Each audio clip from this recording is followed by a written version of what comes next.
अभी हम लोग जिस अध्याय में हैं वो अध्याय है द फर्स्ट सिटीज, जो कि अध्याय संख्या 4 है, जो आप लोगों को पढ़ना है एसएसटी में, सोशल स्टडीज में, अपने क्लास 6 में। क्योंकि हम लोगों ने इसके पहले का 3 अध्याय कर रखा है, इस अध्याय में भी हम लोगों ने पिछले 3 कक्षाओं के माध्यम से बहुत सारी चीजें, बहुत सारी बातें कर ली है, जो आप लोगों को आपके बोर्ड के पाठ्यक्रम यानी कि पीएसबीआई के पाठ्यक्रम के अनुसार पढ़ना है। यह अध्याय पृष्ठ संख्या 28 से शुरू होता है और आगे की तरफ बढ़ता है। अभी हम लोग जिस टॉपिक पर हैं इस अध्याय के अंतर्गत, वो है various features of Indus valley civilisation, जिसमें हम लोगों ने अलग अलग फीचर्स को देखते हुए हम लोगों ने देखा टाउन प्लानिंग, हम लोगों ने देखा कि यहाँ पर ड्रेनेज सिस्टम कैसा हुआ करता था, हम लोगों ने द ग्रेट बाथ की बात की। अब हम लोग आगे बढ़ेंगे और इसके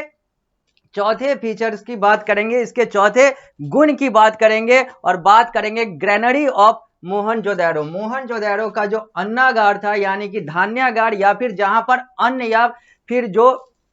धान वगैरह जो है रखा जाता था, वो कैसा था, अब हम लोग इसकी बात करेंगे। द ग्रेट बात के बाद अब बात करते हैं हम लोग ग्रेनरी ऑफ मोहनजोदड़ो, क्योंकि ये जो है ये एक स्पेशल फीचर है या फिर एक फीचर है इंडस वैली सिविलाइजेशन का, जिसमें अब हम लोग बात करेंगे ग्रेनरी ऑफ मोहनजोदड़ो। ग्रेनरी का मतलब होता है जहां पर धान या फिर अन्न जो है वो इकट्ठा किया जाता है, एकत्रित किया जाता है, उसी को ग्रेनरी कहते हैं।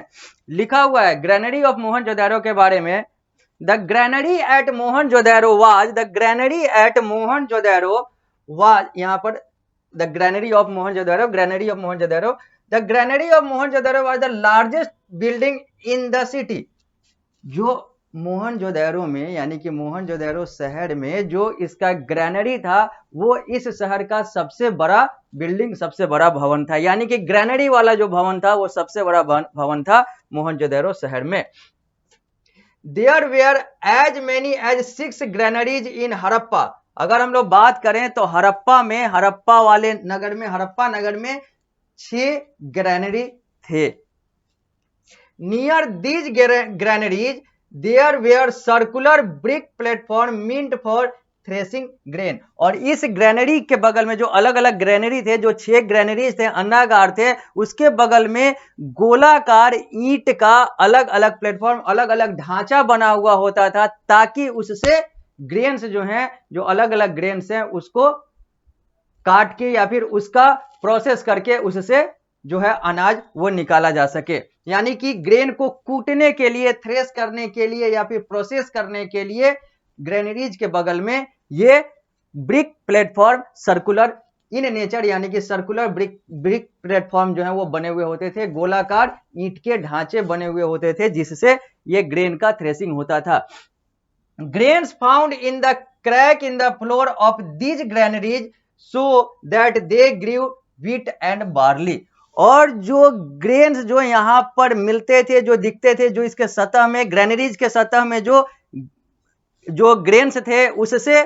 व्हीट और बार्ली यानी कि गेहूं और बार्ली, ये सारी चीजें निकलती थी, यानी कि वो गेहूं और बार्ली के ग्रेन्स थे। अब हम लोग बात करेंगे, ग्रेनरी की तो बात हो गई, अन्नागार की बात हो गई, अब हम लोग बात करेंगे political and social life of the people. आखिर इस इंडस वैली सिविलाइजेशन में जो लोग थे उनका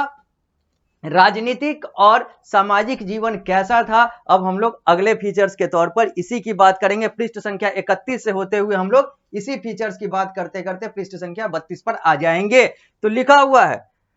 पृष्ठ संख्या 31 पर political and social life of the people, जो कि 5वां फीचर है इंडस वैली सिविलाइजेशन का। तो no substantial information has come to light regarding the social and political life of the Indus valley people. अगर हम लोग बात करें सोशल और पॉलिटिकल लाइफ का, पॉलिटिकल और सोशल लाइफ का इस इंडस वैली सिविलाइजेशन के लोगों का, तो ऐसा कोई पुख्ता सबूत या पुख्ता जानकारी या पुख्ता सूचना इसके बारे में नहीं मिलता है जिस पर हम लोग ये कहें कि हाँ ऐसा ही था। जैसा कि हम लोगों ने अलग अलग फीचर्स में कहा है, यहां पर वैसे कोई पुख्ता सबूत नहीं मिलते हैं कि ऐसा था। The figure of beard man has been found who might have been a political or religious head। अब यहां पर यह अनुमान लगाया जाता है कि जो इस समय के जिसके दाढ़ी बड़े बड़े थे वो या तो राजनीतिक रूप से सक्रिय होगा या तो धार्मिक रूप से सक्रिय होगा, या तो वो राजनीतिक व्यक्ति होगा या तो धार्मिक व्यक्ति होगा। यानी कि जिसके दाढ़ी बड़े बड़े थे वो अनुमान के अनुसार अनुमान लगाया जाता है कि ये लोग राजनीतिक और धार्मिक गतिविधियों में अपने आप को आगे बढ़ाते होंगे। अब हम लोग पृष्ठ संख्या 32 पर आते हैं। Since we know that there were different kind of craftsmen, it is possible that society was divided into group according to occupation। जैसा कि आप लोग जानते हैं, हम लोगों ने बात की है कि अलग अलग तरीके के कला से जुड़े हुए व्यक्ति हुआ करते थे, इसलिए यह अनुमान लगाया जा सकता है कि लोगों का समूह भी उसी तरीके से, लोगों का व्यापार समूह, लोगों का सामाजिक समूह, लोगों का राजनीतिक समूह भी उसी तरीके से बटा हुआ होगा। A beautiful bronze image of a dancing girl has also been found। और यहां पर हम लोग एक कांस्य का एक बहुत सुंदर सा चित्र भी देखते हैं जो कि एक नाचती हुई लड़की का है, जो इस पॉलिटिकल एंड सोशल लाइफ के अंतर्गत हम लोग समझ सकते हैं इंडस वैली सिविलाइजेशन के बारे में। आगे लिखा हुआ है स्पिनिंग एंड वीविंग, यहां पर लिखा हुआ है spinning and weaving were well established craft. अगर वही बात करें, अगर बुनाई वगैरह की बात करें, बुनकर वगैरह ये जो थे वो यहाँ के मेन कलाकार, या फिर बुनाई वगैरह जो था वो मेन व्यवसाय हुआ करता था, या फिर माना जाता है कि ये एक बेहतर अच्छे तरीके से स्थापित एक कला का क्षेत्र था जहां पर बुनकर वगैरह बुनाई करते थे, या फिर यहां पर वही पॉटरी मेकिंग यानी कि घड़ा वगैरह बनाने की बात है। पीपल और कॉटन एंड वुलन क्लॉथ, जो लोग हैं वो ऊन के कपड़े या फिर सूत के कपड़े ये सारे चीज पहना करते थे। Women wore jewellery and used ivory combs as indicated by ornament found. अब महिलाओं की जहां तक बात करें तो उनके कपड़ों से यह लगता है, उनके वस्त्र जो अलग अलग तरीके से मिले हैं, खुदाई से ये सारी चीजों से मिले हैं, पुरातत्व विभाग को यानी कि आर्कियोलॉजिकल डिपार्टमेंट को, उससे यह लगता है कि ये जो महिलाएं हैं ये ज्वेलरी यानी कि गहना वगैरह पहना करती थी, और जैसे हाथी दांत ये सारी चीजें या अलग अलग चीजों का जो जानवरों से जुड़ा हुआ कुछ ऐसे ऐसे चीज हैं जो उनके ज्वेलरी में, उनके गहने में लगे हुए होते थे, जैसा उनके कपड़े और अलग अलग चीजों से पता चलता है। There is also evidence that women used kohl kajal in their eyes. और यह भी तथ्य मिला है, यह भी साक्ष्य मिला है, यह भी अनुमान लगाया जा सकता है इन सारे चीजों के आधार पर कि महिलाएं जो है उस समय काजल यानी कि आंखों में काजल लगाया करती थी, उसको कोल कहा जाता है या फिर काजल कह सकते हैं। तो आंखों में काजल लगाने की भी परंपरा या फिर आंखों में काजल लगाया भी उस समय महिलाओं के द्वारा जाता था। यह सब था इंडस वैली सिविलाइजेशन का पॉलिटिकल और सोशल लाइफ जो वहां के लोगों का हुआ करता था। अब हम लोग आगे बढ़ेंगे, छठे फीचर्स की बात करेंगे। पहले ये चित्र देख लीजिए, ये ग्रेनरी ऑफ मोहनजोदारो है, यानी कि मोहनजोदारो में जो हम लोगों ने इससे पहले वाले फीचर्स की बात की थी, ग्रेनरी की, अन्नागार की यानी कि धान्यागार जहां पर अन्न रखा जाता था, वो एक चित्र के माध्यम से आप यहां पर देख सकते हैं। अब हम लोग बात करेंगे farming and rearing of kettles की, यानी कि अगले फीचर्स की, यानी कि फीचर संख्या 6 की, यानी कि जो इंडस वैली सिविलाइजेशन का एक और फीचर है वो है farming and rearing of cattle, यानी कि यहां पर मवेशियों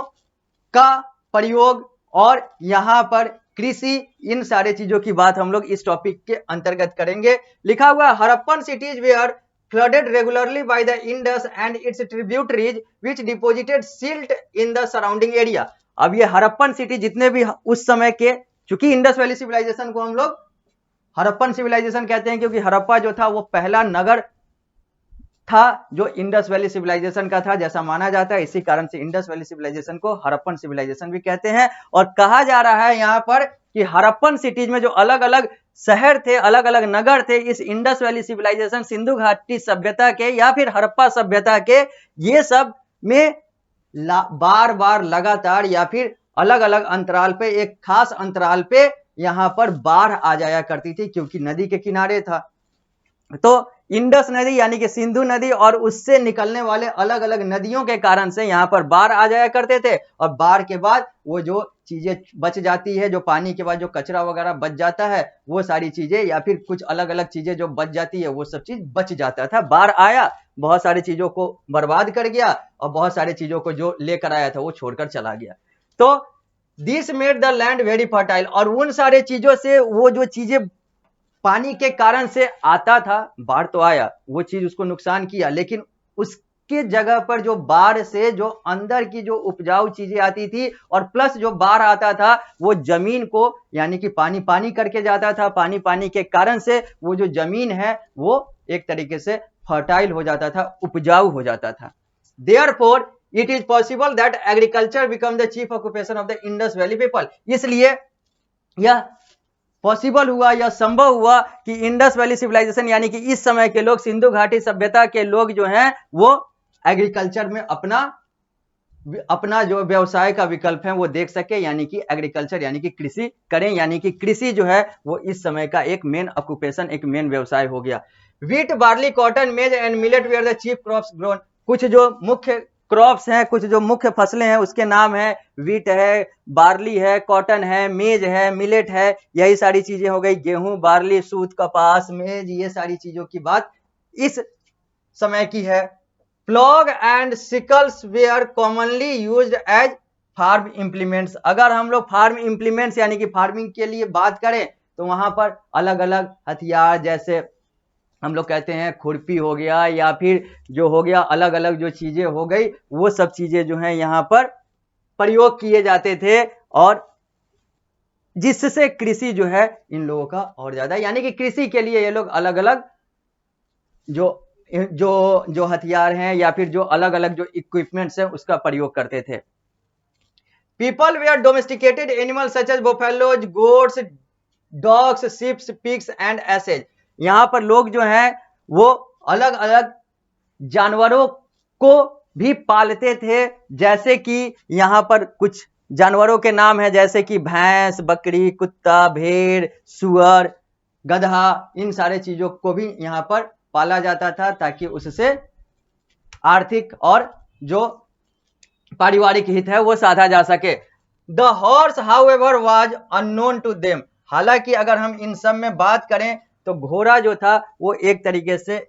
इस समय इन लोगों से, या फिर कहें तो इन लोगों से अछूता, या फिर कहें तो ये लोग उसके बारे में, घोड़े के बारे में उतना ज्यादा कुछ नहीं समझ पाते थे, इसलिए घोड़ा का ज्यादा प्रयोग नहीं होता था। इस समय जो ज्यादा जानवर जो प्रयोग में आता था डोमेस्टिकेशन के लिए, यानी कि कहें तो यहाँ पर जो जानवरों का नाम है वो बफेलो है, वो गोट है यानी कि भैंस है, बकरी है, कुत्ता है, भेड़ है, सुअर है, गधा है, और भी अलग अलग हैं। लेकिन हॉर्स के बारे में कहा जाता है कि ये सारी चीजें जो हैं वो उस समय इसका डोमेस्टिकेशन नहीं होता था। अब हम लोग अगले फीचर्स की बात करेंगे और टॉयज की बात करेंगे, यानी कि खिलौने की बात करेंगे इंडस वैली सिविलाइजेशन का। लेकिन इसकी बात करने के लिए हम लोगों को मिलना होगा अगली कक्षा में, क्योंकि इस कक्षा को हम लोग देंगे यहीं पर विराम। मिलेंगे अगली कक्षा में, तो अगले फीचर यानी कि फीचर संख्या 7